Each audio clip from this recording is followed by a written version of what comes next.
이 시간 신현인 군 나오셔서 주일 예배를 위해서 기도해 주시길 바랍니다.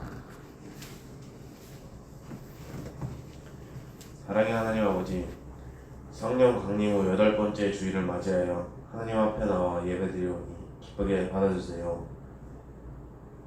찬송을 드리는 하나님 아버지, 하나님을 믿고 의지하면 어떤 죄든 용서해 주시고 저희를 천국의 일로 안내하시니 찬송을 드립니다. 구원 하나님 아버지, 지난 시간 동안 저희가 지은 죄와함을 고백합니다. 하나님의 말씀 따라가지 못했습니다. 방탕하며 살았습니다. 나 말고 남을 욕하며 살아왔습니다.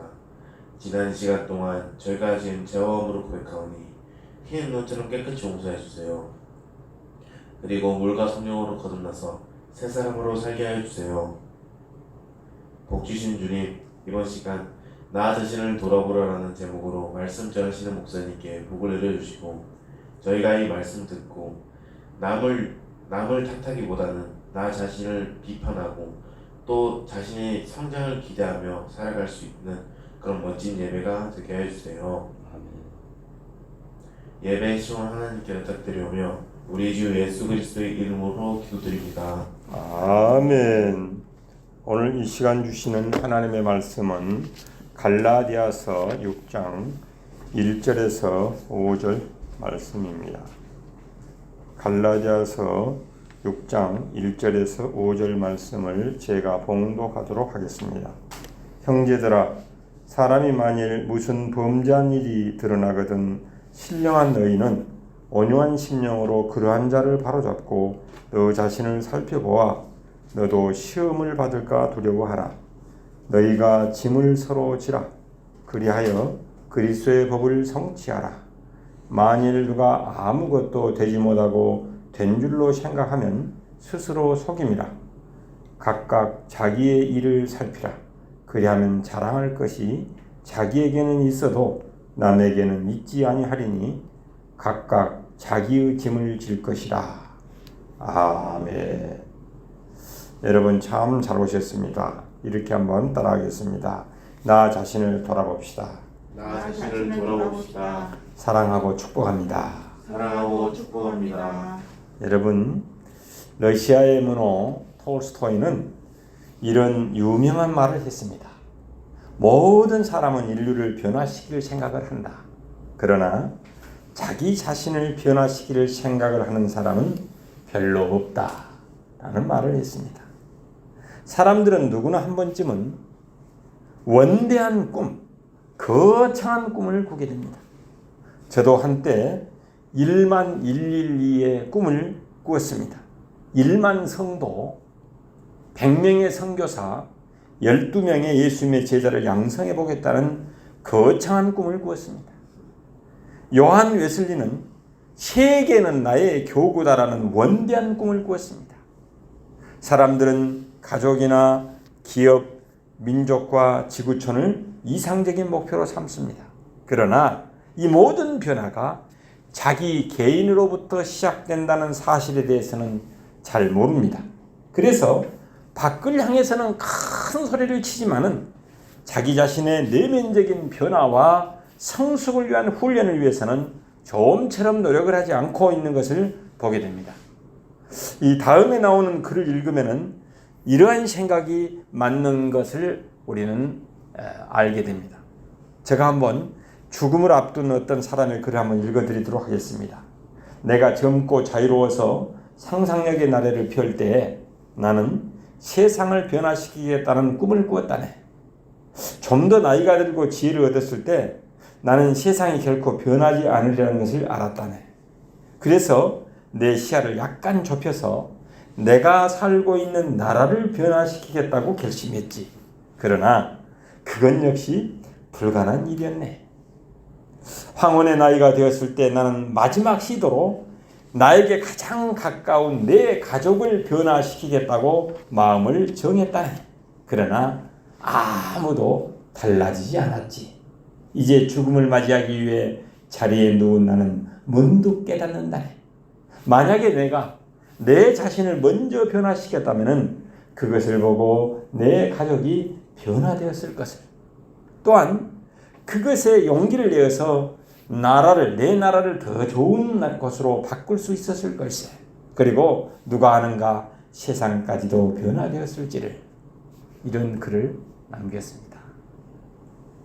하나님께서 사랑하는 여러분, 이 세상의 모든 변화의 시작은 나 자신으로부터 시작됩니다. 세상에 많은 문제가 있지만은 내 안의 문제를 이해하고 그것을 해결하는 데 실마리가 풀려나갈 수가 있습니다. 그러나 사람들은 어떻습니까? 나 아닌 다른 것에 모든 책임을 돌립니다.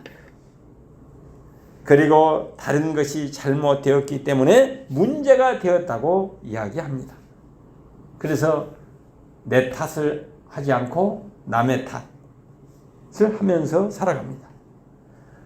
여러분, 우리 그리스도인들은 그러면 어떻게 우리의 인생을 살아가야 할까요? 내 자신의 변화와 성숙을 위해서 여기에서부터 시작하여 나가야 합니다. 즉 성숙을 위한 변화란 해도 되고 안 해도 되는 그런 선택사항이 아닙니다. 우리가 진정한 그리스도인으로 살기 위한 필수적인 우리의 삶의 과정인 것입니다.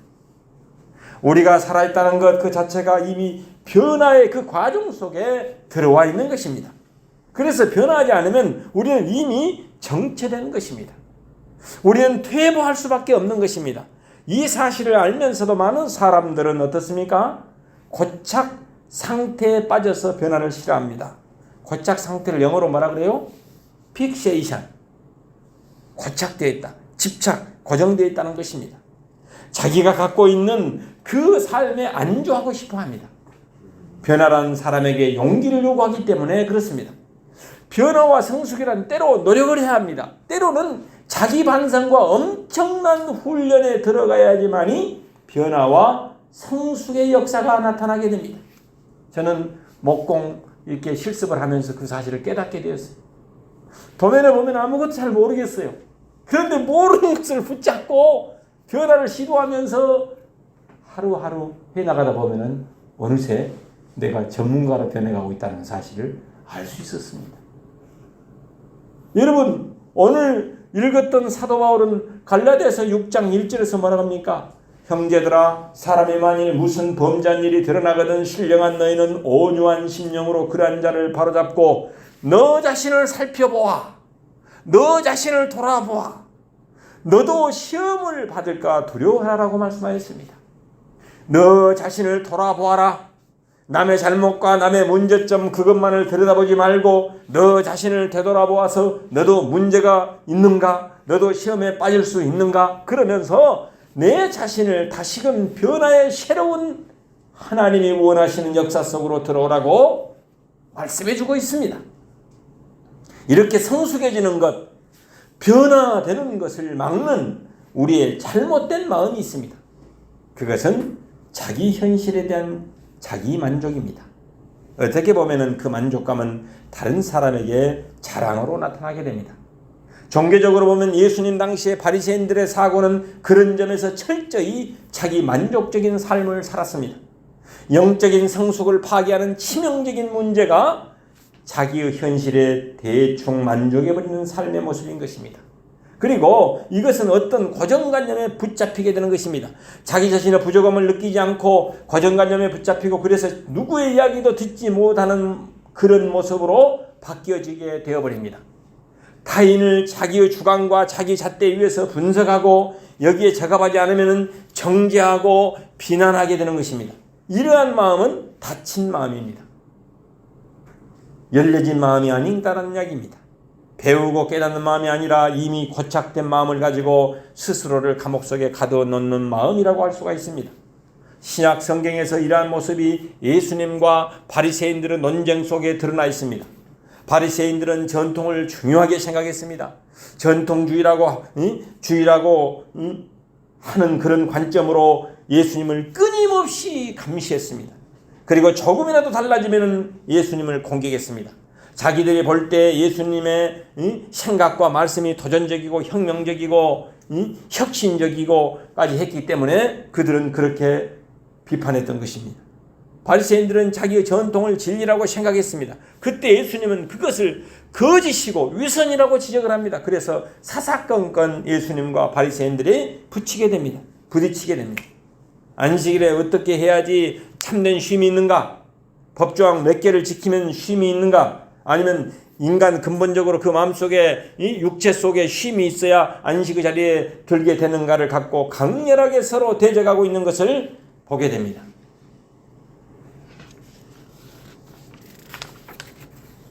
예수님께서 어느 날 손을 씻지 않고 식사를 하게 되었습니다. 그때 바리새인이 예수님을 향해서 비난을 합니다. 당신은 유대 랍비가 되어가지고 어찌 손을 닦지 않고 정결 예식을 하지 않고 식사를 하는가? 당신은 부정한 사람이다. 이렇게 공격했을 때 우리 예수님 아주 유명한 말씀을 하셨습니다. 마태복음 15장 17절에서 20절 말씀을 제가 봉독해 드리겠습니다. 입으로 들어가는 모든 것은 배로 들어가서 뒤로 4배를 지는 줄을 알지 못하느냐. 입에서 나오는 것들은 마음에서 나오나니 이것이야말로 사람을 더럽게 하느니라. 마음에서 나오는 것은 악한 생각과 살인과 간음과 음란과 도둑질과 거짓 증언과 비방이니 이런 것들이 사람을 더럽게 하는 것이요. 손으로 씻지 않는 손으로 먹는 것은 사람을 더럽게 하지 못하느니라. 여러분, 입으로 들어가는 것은 다 뒤로 나간다. 그렇죠? 이것이 사람을 더럽게 하고 깨끗게 하는 것이 아니다. 내 마음에서 탐욕과 음란과 거짓이 너를 더럽게 한다라고 아주 혁명적인 말씀을 하셨습니다. 외적인 형식에 의해서 사람을 보는 것이 아니라 그 사람의 마음속에 무엇이 있는가, 그것에 따라서 인간을 평가하는 놀라운 발상의 전환이 있었습니다. 왜 우리가 변화하고 성숙되기를 꺼려하고 있을까요? 왜 그럴까요? 오랫동안 습관에 빠진 타성에 젖어들고 있기 때문에 그렇습니다. 이런 사람들은 새로운 변화를 시도하지 않습니다. 지금까지 갖고 있었던 그 습관적인 삶에 익숙해져 있습니다. 변화를 싫어하고 두려워합니다. 익숙해져 있는 것에서 벗어나기가 두려운 것입니다. 여기에는 일종의 패배주의적 사고가 들어있습니다. 변화를 하게 되면 지금 있는 것보다 더 못하게 되지 않을까 하는 패배주의적 사고입니다. 분명히 습관적인 타성이란 사람에게 익숙함과 안정감을 갖다 주는 것이 사실입니다. 그러나 거기에서 떠나야만이 성숙과 변화의 자리에 들어갈 수 있게 되는 것입니다. 예수님을 따랐던 제자들의 모습을 보면 아주 명백하게 알 수가 있습니다. 예수님께서는 하나님의 나라를 선포했을 때 제자들은 자기들이 갖고 있었던 삶의 옛 습관들을 다 내려놓고 하나님의 나라를 구현하는 예수님의 운동에 동참하였던 것입니다. 대베드로 성당, 대성당, 성베드로 대성당에 보니까 참 베드로의 그 멋진 모습을 우리는 볼 수 있었습니다. 집과 자기의 모든 것을 내려놓고 예수님을 따랐습니다. 여러분, 새로운 창조라는 것은 옛것에 대한 내려놓음, 파괴로부터 시작됩니다. 옛것에 대한 버림, 옛것에 대한 탈출이 없으면은 진정한 의미에서 새 창조와 변화가 나타날 수 없기 때문입니다. 믿음의 조상 아브라함이 하나님의 약속의 사람, 믿음의 조상의 축복의 사람이 되려면은 그가 지시받은 가나안 땅을 향해서 나아가기 위해서는 어땠습니까? 자기의 옛 고향 갈대아 우르를 떠나야만 하는 것입니다. 갈대아 우르를 떠나지 않고는 그는 믿음의 조상이 될 수 없습니다. 모세가 하나님께서 약속하신 젖과 꿀이 흐르는 가나안 땅에 들어가려고 하려면 그 정들었던 애굽 땅을 탈출해야만이 새로운 미지의 세계 속에 들어갈 수 있습니다. 그러나 너무 많은 사람들이 실패를 두려워하기 때문에 자기의 편안한 것에 고집스럽게 집착을 합니다. 이것을 넘어서는 것이 바로 하나님 앞에서 내 자신을 다시금 되돌아보는 것입니다. 내가 정말로 하나님의 자녀답게 살고 있는가? 내가 범사에 감사하고 있는가? 내 안에 기쁨이 있는가? 내 안에 생명이 약동하고 있는가? 내 자신을 돌아보아야지만이 변화가 시작되는 것입니다. 성숙이 시작되는 것입니다. 하나님께서 사랑하는 여러분, 자기를 반성하고 자기를 비판하는 것은 두 가지 방향으로 나아갑니다. 첫 번째는 부정적인 방향이 있습니다. 자기를 비판하다 보면은 자기를 비하하게 됩니다. 자기를 혐오하게 됩니다. 그래서 열등감이 늘어나는 것을 보게 됩니다. 자기 비판이 확대되어서 자기 자신을 싫어하게 되는 사람들은 어떤 경우에는 자기 이름도 싫어합니다. 자기 자신의 존재를 거부합니다. 나는 무가치한 존재다라고 끊임없이 자기 자신을 자학하게 됩니다. 양긍정이라는 자매를 상담했는데 이름은 긍정인데 거기는 끊임없이 양부정을 하고 있는 것을 볼 수 있었습니다. 끊임없이 하루 24시간 후에 눈만 뜨면 부정하는 거예요. 나는 못쓸 년, 나쁠 년, 죽어야 마땅할 년, 뭐 이렇게 생각하는 거예요. 때로는 부모님도 나를 좋아하지 않을 것이다. 모든 부모들, 형제도 다 자기 싫어한다고 생각하더라고요. 때로는 내 모습을 보면 내 아내도 내 남편도 다 나를 떠날 것이다. 누구도 내 모습을 이해하지 못할 것이라고 생각하게 됩니다. 이것은 자기 비판의 부정적인 측면입니다. 하나님이 없는 자기 비판, 예수 그리스도의 복음을 알지 못하는 자기 비판은 철저하게 자기 영혼의 비천함을 깨달을 수밖에 없는 것입니다. 그러나 예수를 믿는 사람들의 자기 비판은 여기에서부터 다시 출발합니다. 예수 그리스도, 우리의 죄악을 위해서 십자가에 달리신 그분을 통해서 내 죄가 용서받았다, 사함을 받았다, 내가 갖고 있는 연약함이 성령의 능력으로 바뀌어졌다는 사실을 깨닫는 것입니다. 그래서 찬송가 252장에 보면은 나의 죄를 씻기는 무엇밖에 없다? 예수의 피밖에 없네. 다시 정케하기도 예수의 피밖에 없네. 예수의 흘린 피 나에게 하오니 귀하고 귀하다. 예수의 피밖에 없네. 예수의 피밖에 없다라고 찬송하고 있습니다. 여러분, 하나님의 자녀가 된 사람들은 자유와 치유를 경험하게 되고 자기를 수용할 줄 알게 됩니다. 자기가 얼마나 위대한 존재, 존귀한 존재인지를 깨닫게 되는 것입니다. 이러한 과정을 신앙의 용어로서 회개, 회심이라고 말할 수가 있습니다. 회, 뉘우칠 회자 고칠 개자, 회개. 여러분, 1세기의 어떤 랍비가 제자들에게 늘 이렇게 강조를 했답니다. 죽기 하루 전에 회개하라. 죽기 하루 전에 회개하라. 이렇게 막 늘 강조를 했어요. 그 이야기를 듣고 있던 어떤 제자가 선생님께 묻습니다. 선생님, 죽기 하루 전에 회개하라고 했는데 언제 죽을지 도대체 어떻게 합니까? 오늘 죽을지 내일 죽을지 1년 있다가 죽을지 언제 죽을지 모르는데 어떻게 죽기 하루 직전에 회개하라고 말씀하십니까? 그랬더니 그 랍비가 하는 말이 죽기 하루 전에 회개하라. 여기에 무슨 뜻이 들어있을까요? 라고 말하는 것입니다. 죽을 때를 알지 못하기 때문에 지금 이 시간이 회개할 때이고 지금 이 시간이 마지막 때인 것처럼 살아라 라는 것입니다. 아멘? 아멘. 여러분, 회개는 그리스도인들의 자기 반성인 것입니다. 자기를 비판하는 것입니다. 나의 죄와 나의 허물, 나의 연약함, 나의 별 볼 일 없음을 돌아보고 깨달았으면 하나님의 초청에 응답하는 사람들이 바로 믿음의 사람들인 것입니다. 이런 점에서 자기 자신을 들여다보면 두 인간상이 있습니다. 하나는 못생긴 나, 형편없는 나, 매일매일 죄를 짓는 나, 내가 봐도 나를 용납할 수 없는 내가 있습니다. 그런데 또 다른 하나는 무엇입니까? 또 다른 나가 있습니다. 하나님이 사랑하는 나. 따라합시다. 하나님이 사랑하는 나. 하나님이 사랑하는 나. 하나님이 용서해 주는 나. 하나님이 용서해 주는 나. 하나님의 자녀가 된 나. 하나님의 자녀가 되는 나. 하나님이 사명을 주신 나. 하나님이 사명을 주신 나. 그렇습니다. 그래서 천하보다 귀한 나라고 합니다. 이 둘이 내 안에서 서로 만납니다. 이때 어떻게 될까요? 로마서 15장 1절에 보면은 믿음이 강한 우리는 마땅히 믿음이 약한 자의 약점을 감당하고 자기를 기쁘게 하지 아니할 것이라 라고 말씀하고 있습니다.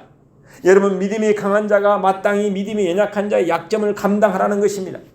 그 강한 나, 하나님이 귀히 여기는 내가 그 연약한 나를 향해서 이야기합니다.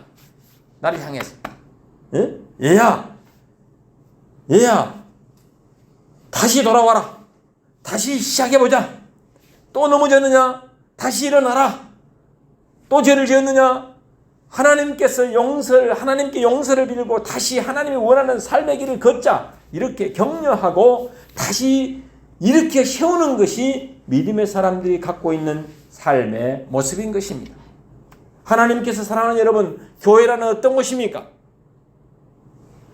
용기를 잃어버린 사람들에게 용기를 심어주는 것이 교회입니다. 비전을 잃어버린 사람들에게 비전을 심어주는 것이 교회입니다. 흐느껴 울며 자포자기하며 절망하고 좌절하는 사람에게 예수 그리스도 안에 소망이 있다, 예수 그리스도 안에 희망이 있다고 전하는 것입니다. 와, 제가 그 CCC 총재인 김중권 총재가 설교하는 모습을 하나 봤는데, 그 외국에 나가서 미국에 나가서 설교를 하는데 성도들에게 따라해요. 응? 성도들에게 여러분 소망이 어디에 있습니까? 그러면 따라야 돼. 예수 그리스도만 하게. 여러분 소망이 어디에 있습니까? 예수 그리스도. 여러분 희망이 어디에 있습니까? 예수 그리스도. 여러분 구원이 어디에 있습니까? 예수 그리스도. 이렇게 이야기해요. 그러니까 온 성도들이 그 이야기만 듣고 각성을 하게 되고 다시 회복의 역사가 일어난 모습을 볼 수 있었습니다. 여러분, 예수 그리스도 안에 소망이 있습니다.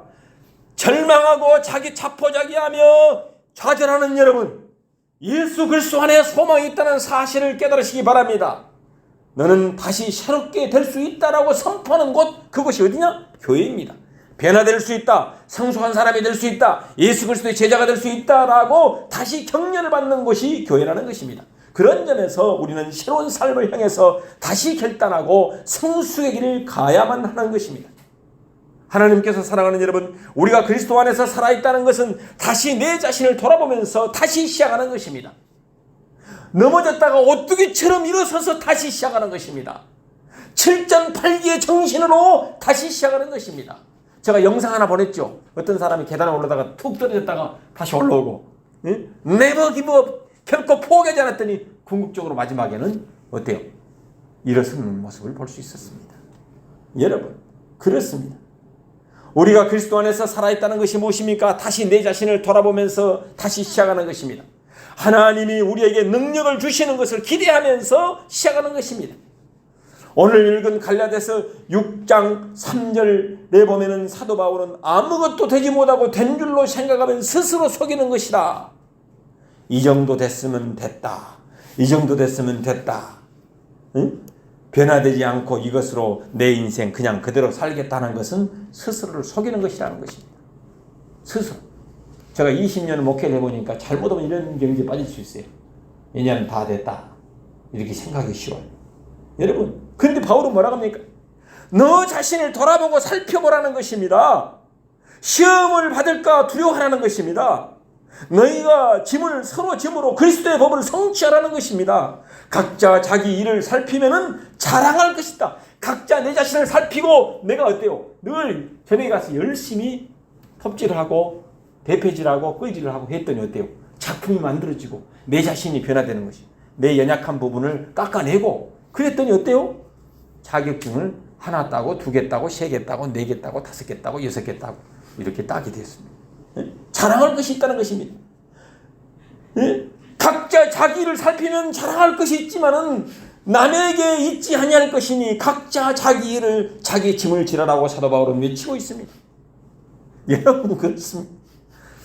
스티븐 이 채들리라는 사람은 성공을 가로막는 13가지 거짓말에서 나쁜 습관을 버리기가 얼마나 어려운가를 밝히고 있습니다. 그것은 습관에 젖어 들면서 끊임없이 거짓말로 자기에게 핑계를 댄답니다. 그래서 이렇게 변명합니다. 걱정하는 습관이 들린 사람은 이렇게 말합니다. 요즘 살이 쪄서 정말 걱정이야. 그렇게 말하면서 걱정스러운 얼굴로 계속 먹어댄다는 것입니다. 막 살이 찐다면서 먹어대는 거예요. 계속. 자기가 안 해야 할 것은 그냥 그치면 되는데 자기가 해야 할 것은 안 하고 끊임없이 자기 정당화의 변명을 늘어놓고 있다는 것입니다. 변화를 두려워하는 겁쟁이는 행동하지 못한다는 이 거짓말을 변명처럼 자기 머릿속에 각인시킨다는 것입니다. 하나님께서 사랑하는 여러분, 하나님께서 우리들에게 주신 그 약속을 바라보고 새롭게 여러분 변화되고 싶습니까? 더 성숙되고 싶습니까? 우리의 이 성숙의 목표는 무엇입니까? 하나님의 형상으로 회복되는 것입니다.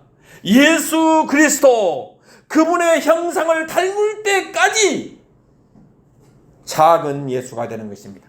그래서 닉네임을 저는 작은 예수로 썼어요. 닉네임 작은 예수. 하나님의 형상을 닮을 때까지, 그분의 형상을 닮을 때까지 이 변화와 성숙에는 용기가 필요합니다. 결단이 필요합니다. 노력이 필요합니다. 자기 훈련이 필요하다는 사실을 제가 깨닫게 되었습니다. 이 용기는 하나님께서 너는 내 사랑하는 아들이요, 중식이 너는 내 사랑하는 아들이요,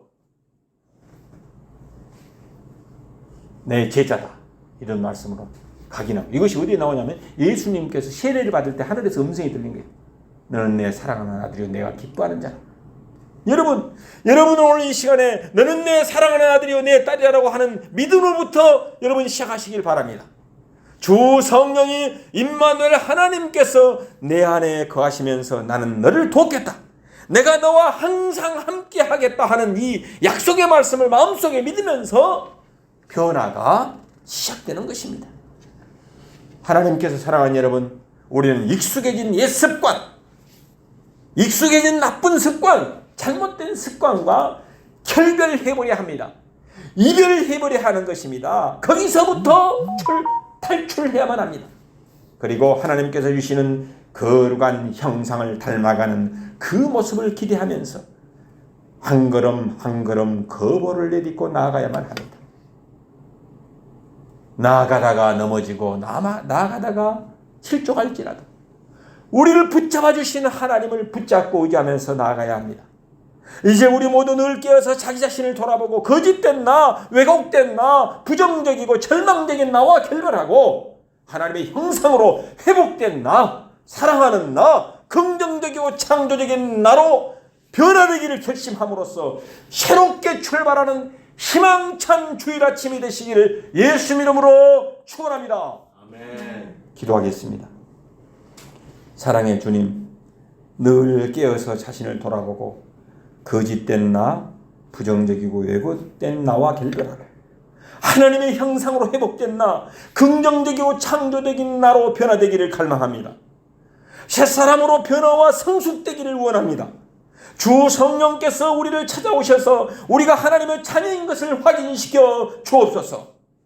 주님께서 원하시는 그리스도의 형상이 우리 안에 이루어질 때까지 변화하게 하옵소서. 우리 자신을 돌아보고 날마다 새롭게 변화되고 성숙되어감으로 하나님이 기뻐하시는 사람들이 되게 하여 주옵소서. 그래서 우리를 통해서 우리의 가정과 이 지역사회와 민족과 지구촌이 변화의 역사가 일어나게 도와 주옵소서. 우리의 구주 예수 그리스도 이름으로 기도 올립니다. 아멘.